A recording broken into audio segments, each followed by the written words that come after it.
जय हिंद विद्यार्थियों, आपका स्वागत है आपके अपने YouTube channel online Gurukul free classes पर। आज हम करेंगे प्रश्नावली 2.5 का 16वां प्रश्न। इससे पहले हमने पहले से लेकर 15 तक सभी प्रश्नों को आसानी से सॉल्व कर लिया है और उन्हें अच्छे से समझ भी लिया है। जिनको अभी तक किसी भी प्रश्न में कोई भी डाउट हो तो आप मुझसे पूछ सकते हैं, कमेंट बॉक्स में लिखकर पूछ सकते हैं, फिर मैंने डिस्क्रिप्शन बॉक्स में टेलीग्राम, व्हाट्सअप और इंस्टाग्राम तीनों की लिंक दे रखी है। अब वहां जाकर मुझसे आराम से पूछ सकते हैं, मैं आपकी पूरी हेल्प करूंगा। और जो नए हैं वो चैनल को अभी सब्सक्राइब करें, साथ ही साथ बेल आइकन को ऑल पर सेट करें ताकि आपको आने वाले लेटेस्ट वीडियो की नोटिफिकेशंस मिलती रहे। और ऐसे ही प्रश्नों को अच्छे से समझने के लिए, अच्छी प्रकार से समझने के लिए चैनल को सब्सक्राइब जरूर करना है। तो 16वां प्रश्न हमें दिया गया है कि घनाभ यानी क्यूबॉइड्स जिसके आयतन नीचे दिए गए हैं कि विमाओं के लिए संभव व्यंजक क्या है। कोई भी घनाभ होता है उसमें लंबाई, चौड़ाई और ऊंचाई तीनों होती है। जैसे आपका कोई लंच बॉक्स हो गया या फिर आपका ज्योमेट्री बॉक्स हो गया, तो ये सारे क्यूब और क्यूबॉइड्स के एग्जाम्पल हैं। ठीक है, तो इसमें लंबाई होती है, चौड़ाई होती है और ऊंचाई होती है। तो चलिए हल करते हैं इस प्रश्न को।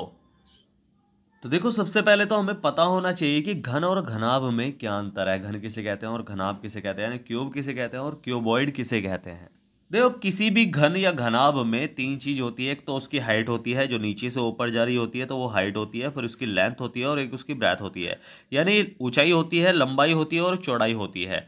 तो किसी भी घन और घनाभ में ये तीनों चीज होती है, चाहे वो घन हो चाहे वो घनाभ हो।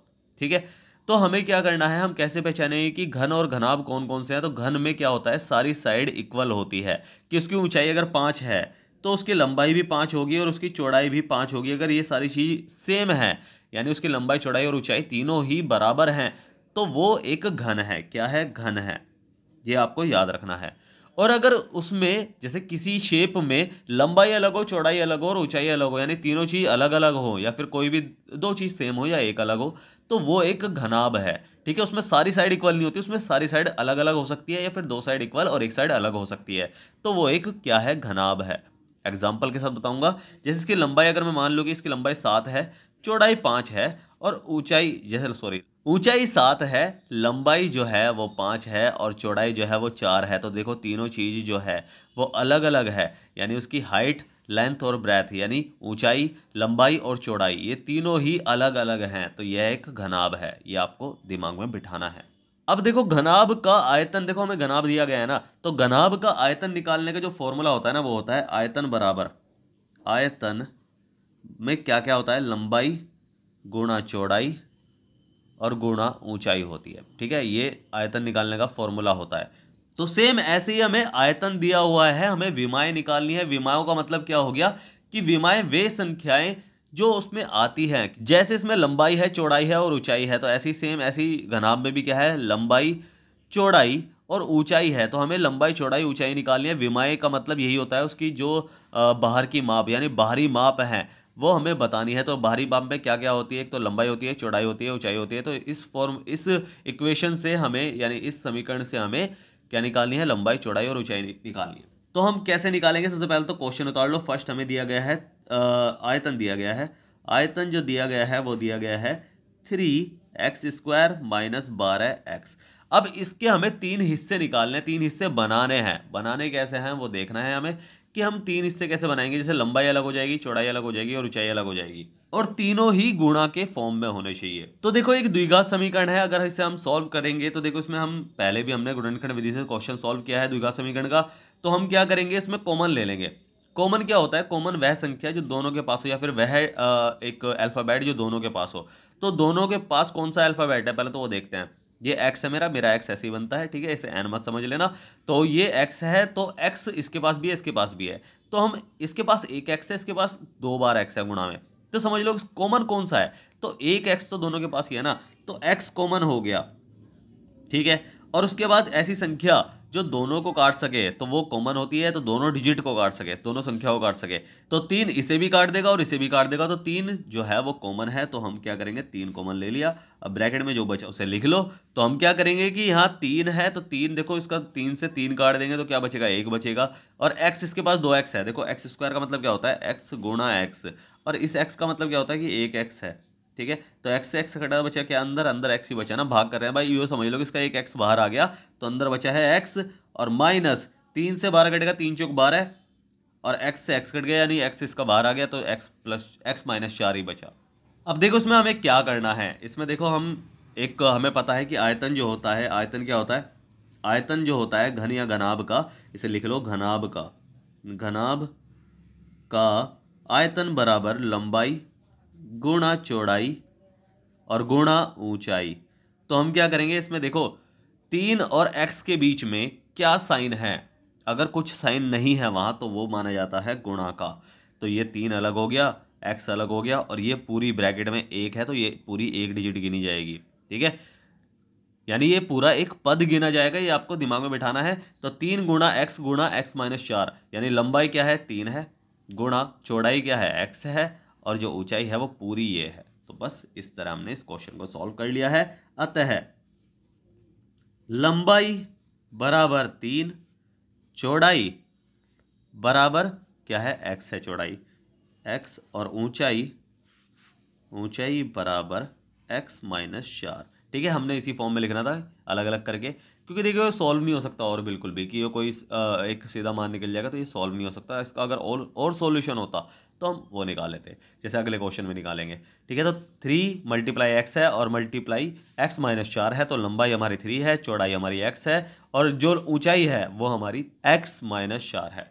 ठीक है, तो इस तरह हमने प्रश्न को सॉल्व कर लिया, और ये इसकी विमाएँ है, विमाएँ हमने बता दी। अतः विमाएँ कुछ भी लिख लो, विमाएँ बराबर लंबाई 3, चौड़ाई x और ऊंचाई x माइनस 4। अब देखो सेम ऐसे ही इस प्रश्न को करना है सेकंड में। अब सेकंड में देखो थोड़ा सा एरर है, गलती है इस क्वेश्चन में, थोड़ी सी गलती है। गलती क्या है, इसमें एक डिजिट जो है ना वो गलती से लिखी गई है, जबकि वो डिजिट कुछ और थी। जैसे 12 KY² है प्लस 6 की जगह यहाँ 8 KY आएगा, वो बस थोड़ा सा देखो टाइपिंग में एरर हो जाता है, हम खुद गलत लिख देते हैं कभी कभी, तो ऐसे ही टाइपिंग में एरर है। तो वो 6 KY नहीं है, वो 8 KY है, आप उसे सही कर लेना, और माइनस 20K। तो सेम ऐसे ही इस प्रश्न को भी हम सॉल्व करेंगे। कैसे करेंगे भाई, सबसे पहले तो देखो इसमें ऐसी कॉमन क्या है कि जो तीनों के पास हो, देखो यहाँ K है, यहाँ भी K है, तो यहाँ भी K है, तो यानी K कॉमन आ गया, तो कॉमन हमारा K आ गया। और ऐसी डिजिट जो तीनों डिजिट को काट सके, तो 4 तिया 12 और 4 दूनी 8 और 4 पंजे 20, हाँ ये कट जाएगा, तो यानी 4K कॉमन आ गया। अब यहाँ अंदर ब्रैकेट में हम क्या रखेंगे, ब्रैकेट में जो बचेगा वो बचेगा 4 तिया 12, 3y² और प्लस 4 दूनी 8, 8y और माइनस 4 पंजे 20, यानी 5 बचेगा।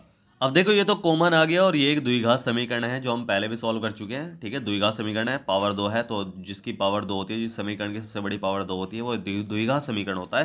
ठीक है, तो हमें क्या करना है, इसे सेम हम उसे ही गुणनखंड विधि से सॉल्व करेंगे। आखिरी डिजिट की पहली डिजिट में गुणा करेंगे तो क्या आएगा, 5 तिया 15 आएगा। 15 के गुणनखंड निकालने हैं, 15 के ऐसे गुणनखंड जिनको जोड़ या घटाकर बीच वाली डिजिट आए। तो हम क्या करेंगे, 15 के ऐसे गुणनखंड, 5 से घटेगा 5 तिया 15 और 3 एकम 3, तो यानी गुणनखंड क्या निकले हैं, 5 माइनस 3 निकले हैं। और बस हमें 2 की जगह सीधा क्या लिखना है, 5 माइनस 3 लिखना है। तो 4K तो चल ही रहा है, 4K चलता ही रहेगा, 3y² हो जाएगा, प्लस ब्रैकेट की जगह यहाँ सिर्फ 2 की जगह हमें 5 माइनस 3 लिखना है, यानी 5 माइनस 3 लिखकर और y माइनस 5 और ब्रैकेट बंद।